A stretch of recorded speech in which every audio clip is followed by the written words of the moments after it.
నీవు నా దృష్టికి ప్రియుడు అయినందున ఘనుడు అయితివి. నేను నిన్ను ప్రేమించుచున్నాను. ఇశ్రాయేలీయులు ఎన్నో మార్లు దేవునికి ప్రియమైన వారుగా పిలువబడ్డారు. యాకోబు రాత్రంతా పోరాడాడు దేవునితో, ప్రభా నన్ను ఆశీర్వదిస్తే గానీ నేను నిన్ను విడువను అని. నన్ను దీవించమని దేవునితో పోరాడడం జరిగింది. దేవుడు అతన్ని దీవించాడు, ఆశీర్వదించాడు. అది కూడా ఉదయకాలమే. ఇదిగో తెల్లవారుచున్నది, నరులు సంచరిస్తారు, నేను వెళ్ళిపోతానని ప్రభు అంటే, లేదు దేవా నన్ను ఆస్వాదించేంత వరకు నేను నిన్ను పోనివ్వను. దేవునితో పోరాడాడంట. అతని జీవితం ఆస్వాదించబడింది. అతనికి 12 మంది కుమారులు, 12 గోత్రాలుగా దేవుడు చేశాడు. అంటే దేవునికి ప్రియమైన వ్యక్తిగా మీరుంటే మీ పిల్లలు దీవించబడతారు, మీ కుటుంబం దీవించబడుతుంది. అతని సంతానమే ఇప్పటికి ఇజ్రాయేలీయులు. అతను చేసిందేంటి? ప్రార్థన. మనం కూడా ప్రార్థిద్దాం, ప్రార్థనలో సమయం గడుపుదాం, తప్పక దేవుని ప్రియమైన వారుగా ఉందాం. దానియేలు దేవునికి బహుప్రియుడయ్యాడు. కారణం మనస్సు దేవుని మీద పెట్టాడంట. ప్రార్థించినప్పుడు మనసు దేవుని మీద పెట్టండి. పైనుండి ఒక దూత వచ్చి చెప్తుంది, దానియేలు నువ్వు బహుప్రియుడివి, దేవునికి నువ్వంటే చాలా ఇష్టం, అందుకే నన్ను పంపించాడు. నువ్వు విజ్ఞాపన చేస్తున్నావు, నువ్వు ఇతరుల కొరకు ప్రార్థన చేస్తున్నావు, దేశం కొరకు ప్రార్థన చేస్తున్నావు, ఇజ్రాయేలు కొరకు ప్రార్థిస్తున్నావు అని మాట్లాడుతున్నప్పుడు దానియేలుకి ఎంత ఆనందం కలిగి ఉంటుంది. మనుషుల కంటే కూడా దేవునికి ప్రియమైన వాడిగా మార్చబడ్డాడు. అంటే దేవదూతలు విజిట్ చేస్తారా విజ్ఞాపనకర్తలు ఎందుకు? ఎస్. అందుకే మనం మధ్యలో గ్యాప్లో నిలబడి ప్రార్థించే వరకు ఉన్నట్టు దేవునికి ఇటు మనుషులకు మధ్యలో ప్రార్థించే వారుగా మనం ఉందాం.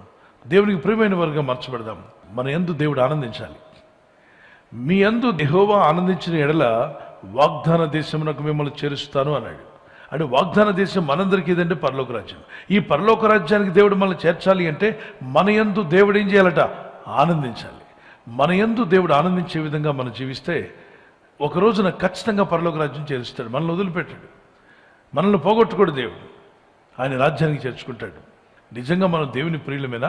ఎగ్జాక్ట్గా ఆయన ప్రియులం కాబట్టే మన కొరకు రక్తం కాచడానికి పరలోకాన్ని విడిచి భూమి మీదకి వచ్చి ప్రతి వ్యక్తి కొరకు రక్తాన్ని కార్చాడు. దేవుడు లోకమును ఎంతో ప్రేమించాడు. నేను నమ్ముచున్నాను మీరంతా దేవునికి బహుప్రియులుగా ఉంటారని. మీరు ఆయన ప్రియులై ఉన్నారు. మనుషులు ఎవరికి ప్రియమైన వ్యక్తులుగా ఉన్నా కొంతవరకు ఉపయోగం, కానీ దేవునికి ప్రియమైన వ్యక్తిగా ఉంటే ఎక్కడున్నా మీ జీవితం ధన్యమవుతుంది. Let's pray. ప్రార్థన చేసుకుందాం. మీరు ఎంతమంది ఇష్టపడుతున్నారు? ప్రభా నీకు ప్రియమైన వారి లెక్కలో నా పేరు ఉండాలి, నీ లిస్టులో నా పేరు ఉండాలన్న వారు can you lift up your hand? Let me pray for you. Let's pray. పరిశుద్ధమైన మా తండ్రి, నీ వాక్యాన్ని విన్నాం, ప్రార్థన చేస్తున్నాం. నీకు ప్రియమైన వారిగా జీవించే కృపనివ్వండి అయ్యా. ఈ లోకంలో ఎన్నో విషయాలు ఉన్నాయి, కానీ ఎంతమందికి మేము ప్రియమైన వారుగా ఉన్నా అది ఉపయోగం లేదు. కానీ సృష్టికర్తమైన నీకు ప్రియమైన వారుగా ఉండడం వల్ల అది మాకు దీవెన.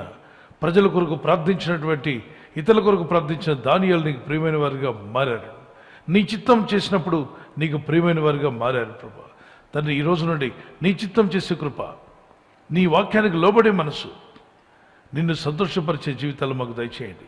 మీకు ప్రియమైన వారుగా జీవించే కృపను నీ ప్రజలందరికీ దయచేయండి. వారు నీకు ప్రియమైన వారుగా ఉంటుండగా ఆశ్చర్యాలు, అద్భుతాలు వారి వ్యక్తిగత జీవితంలో, వారి కుటుంబంలో, వారి ఆర్థిక విషయాల్లో, ఆరోగ్య విషయంలో అద్భుతమైనటువంటి సహాయం దయచేయమని వేడుకుంటున్నాను. ఈ రాత్రి నెమ్మదితో పండుకొని సురక్షితంగా కాపాడబడినట్లుగా నీ అగ్ని కంచి వేసి మమ్మల్ని కాపాడండి.